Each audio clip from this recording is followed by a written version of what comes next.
Video here's coming up real quick, guys. I want you to look at this, and I'm back inside the house, and you don't hear the noise. You hear the noise? Yeah. Isn't that amazing? Outside, so excuse the noise in the video. I did not realize it was noisy till I started editing it. There's not much I can do about it, but hopefully you enjoy it. Thank you. Hello, hello, hello. This is Tom from Tom and Ruth Philippine Adventures. I guess you can tell I'm sitting outside. I'm actually enjoying the day. Ruth had to go to town and run some errands, get a couple of things for the house, and she had some stuff going on, so I thought I'd come out and do a video real quick and just talk the thought of the day. I get a lot of people ask me a lot of times about the YouTube channel, how to grow their channel, how to enhance their channel, how to get more subs, how to get monetized. You know, there's many things. Well, we all know is you got to have 1,000 subscribers and 4,000 watch hours. But something that is very important that you really have to do on YouTube. It's the most important thing. If anything, if anybody doesn't listen to me on this, I don't know that you could ever. You have to have interactive content that people like, number one. Number two is you've actually got to be interactive yourself. And what I mean by that is if someone supports you, you kind of have to support them back. Now, there's channels out there that have been out there for years. They don't support back. They don't give back. And what I mean by that, their time. Of course, how could you with 100,000 subs? So, but, you know, they can hit the like button and hit the heart button, and that's really about it. And comment on the ones that are really the stressful and the ones that they can really give an answer to.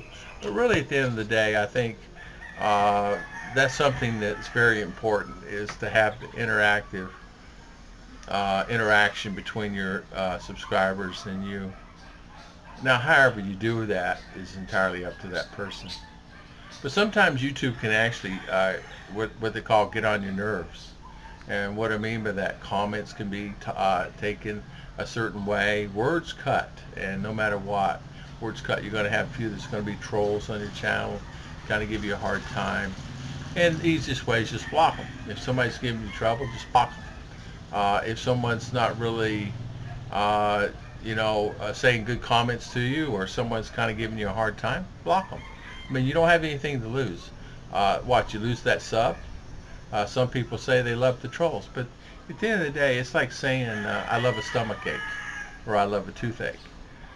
You come eventually in time wear down on you, and eventually in time you're going to want to get rid of some of that stuff and have your teeth fixed and have your stomach looked at. But what I'm talking about today is how to basically try to make sure that you always stay true. And what I mean by that is if someone comments on, listen to all the chickens and roosters, if someone comments on your channel and they're loyal, you should be kind of loyal to them. It's like meeting the guy you just met yesterday, going down the street, and you don't acknowledge him because you just met him. Why? Because you don't like him. You can't do that. You don't know how many times I've been in business before and the competitors will come and walk into my establishment and say, wow, I want to do like he does. I want to do like this. Or I would do the same. I'd go in there and I go, man, we're going to start doing this because this guy's got a great idea. Did they turn you away? Did they dislike you? Yeah, they disliked you. But you don't show it. You don't do anything. You don't do it to the point that it's horrible. You know what I mean? You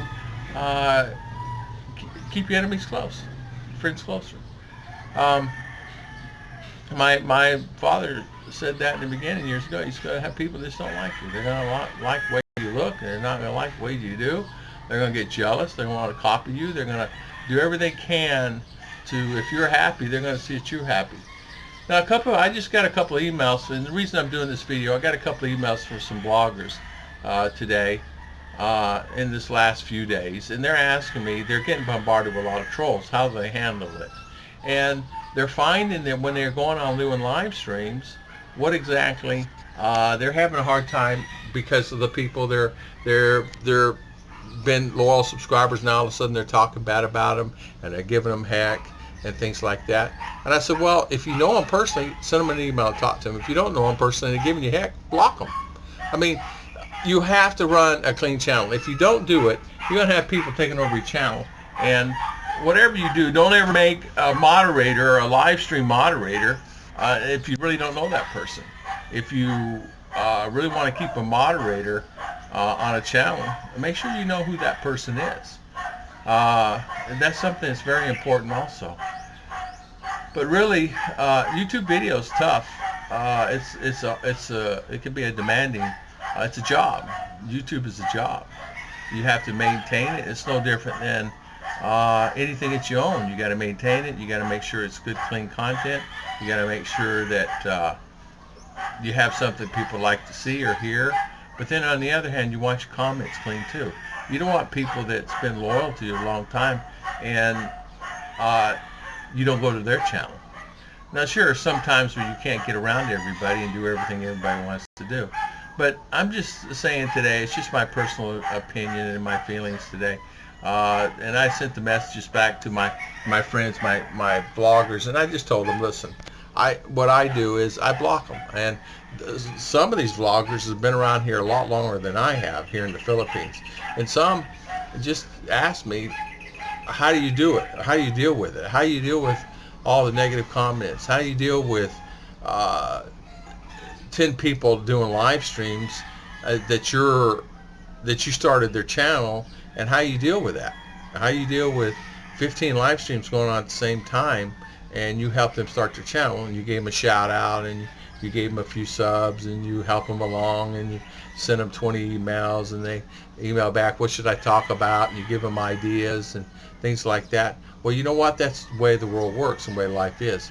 It's really hard. I don't take anything personally. I try not to take it personally because I've been through so much in my life. You start taking that stuff personally, you're going to make yourself sick.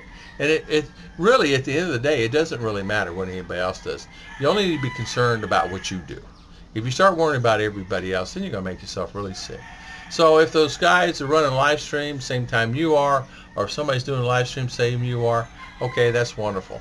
That's like saying, I have a cake business like Ruth does, and a lady opens up one over here, and she's open the same time and selling the same type of cakes that Ruth does at the same price. Well, what do you do in that instance? Well, you know what? Nothing you can do about it. If she sells them, she sells them. And if she doesn't, she doesn't. And if she beats Ruth, just let her beat.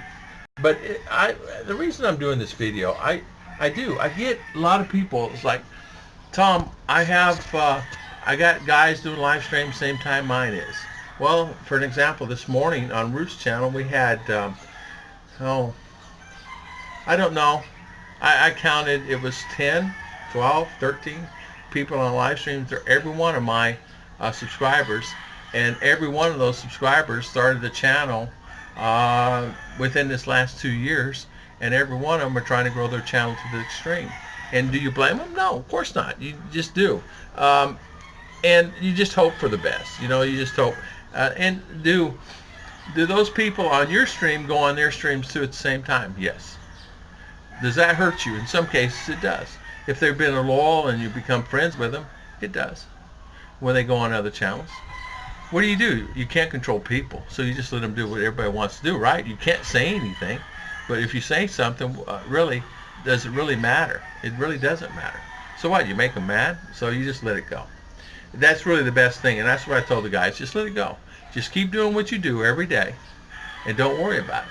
Now, you'll have some that are just will legitimately try to close your site down. There'll be a lot of bloggers out there just jealous in general, and they will just say, oh, I'm just going to try my best to close this site down. Well, you know what? Whatever. You get the emails, you get the things like that. You're going to have people just don't like you in general. You're going to have people that don't like your channel in general.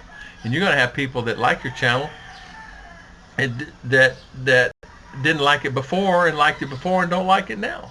I mean, I have people say to me, Tom, why don't you get out more? I'm out every week. I'm out every day. Do I ride a horse up and down the canyon? No, I don't do that. I got a daughter in school, so it's kind of hard. So I'm like Philly and Philo, and you can't just run up down the highway just because you want to run up and down the highway. You can do what you can do, what you can do, right? You just don't worry about it. You don't worry about that. But do the people, yeah, they get mad, and they leave, whatever. And they start to channel and do their thing. And there's a lot of people that start the channels and just give up on it. Because when you start making $1 a video, $1.75 a video, whatever it is that you make, you find that, oh, it's a job. It's like selling pencils on a corner. Today's good sales, tomorrow's not. Next week's not, next week's not. Then you have 5 weeks of good. Then you have 2 months of bad. It's the way life is, right? But I just want to do this video today. It's running a little long. I want to talk about that. And I want to talk about another thing I want to bring up real quick. And even if somebody watches this to the end, I think they would appreciate it. Vloggers that have moderators. Make sure your moderators are your friends and good close friends that you... Bugs are eating me up out here. I don't know what's eating me. I got bit. That's what happened. Probably mosquito. Anyway, vloggers, moderators themselves, make sure you know them very well before you make them a moderator, before you make them a wrench on your channel. If you don't know them, don't make them a wrench. Don't just put people as a moderator just because you do it. If you have Streamyard in some of the ones, don't put people up there you don't know. They'll close down the stream. I have a friend that has, I don't know, has a lot of subscribers. I like that. I think he's close to 2 million. He did a live stream the other day. His 400 and some odd was on, and he did Streamyard. And the Streamyard app, as you know, you put it on. The person that's on the stream don't really know what's going on underneath them, and the people up top don't really know what's going on underneath them and that. A lot of people, what they started doing is have 3 or 4 browsers open. Like one would have one YouTube and have a computer here, YouTube, and your computer this for Streamyard, and computer this for that, so they can keep up with the comments and all the stuff like that. Well, what happens is once you put a troll in there, they can take over your stream. Okay, you can delete them back, but then you lose content. If you lose 1, you lose 5, you lose 10, you lose 20, and you never gain them back. They never come back. They just don't come back. They say, oh, he's on again. It's the same old stuff with him. So you have to be very careful with Streamyards and stuff that you do that stuff with. And something else too, I do want to say this, and I probably get people to beat me up on this, but I think you would notice this. If you go on Streamyard, you'll have to go in their browser and you have to load up the Streamyard. YouTube does not count the counts as they would normally if you use the YouTube. Now YouTube don't care, but they do care. So does the counts come in? Not necessarily. You lose counts. So say for instance, you're on YouTube and people come on your channel, they count that count. If you go back 10 minutes later, that count's already been counted, right? Well, Streamyard, what they do, sometimes you don't get the count in general. You just don't get it. They will show it. It goes through Streamyard system, and then, okay, we have 10 people on because you're using the browser, right? Well, they don't always work that way. It depends what browser they're using, what part of the country, what part of the world they're from. It depends if they're using Chrome, if they're using Microsoft, whatever browser, Google, whatever they're using, it depends. And so it will not get counted. And the reason why I know this is because we did a test. Chichi and I did a test with Streamyard here, and we had a friend of mine do a test in USA, and we did it back and forth, and we found that we were only getting about 1/3 of the views on it, and we did privately, and we're only getting about 1/3 of views, and he did the same. He got 1/3. The next day he took off Streamyard, just went back the old-fashioned way with YouTube and this, that, and other, talking back and forth, and his views went up 4 times the amount, and mine did too on the test. And we just did a private test, private video test, back and forth. And so what we're noticing is they're great apps and this, that, and other. Great. Camera-Fi is another good. Camera-Fi Live is another good one. But they give you the ability that you can actually go online with bypass the YouTube requirements. But once you get a certain level, it won't matter anyway. You can get up there, you know. So I'm rambling on for 13, 14 minutes, but I just had to tell you about that. I've been testing many of those. Camera-Fi, Best B, I don't know, it's like 8 of them Chicha and I tested. What was the best to use, because I was going to do video to my subscribers. This is what you use: Streamlabs, Streamyard, and we're finding there's one small company I will do a video on it and does really good job, better than what the other ones are showing. Streamyard is great for YouTube, but the problem is it doesn't give you the counts of the views that maybe you would need. Sure, you get the watch time, but you don't get the views counted on your stream. Thank you for watching. Please subscribe, hit like.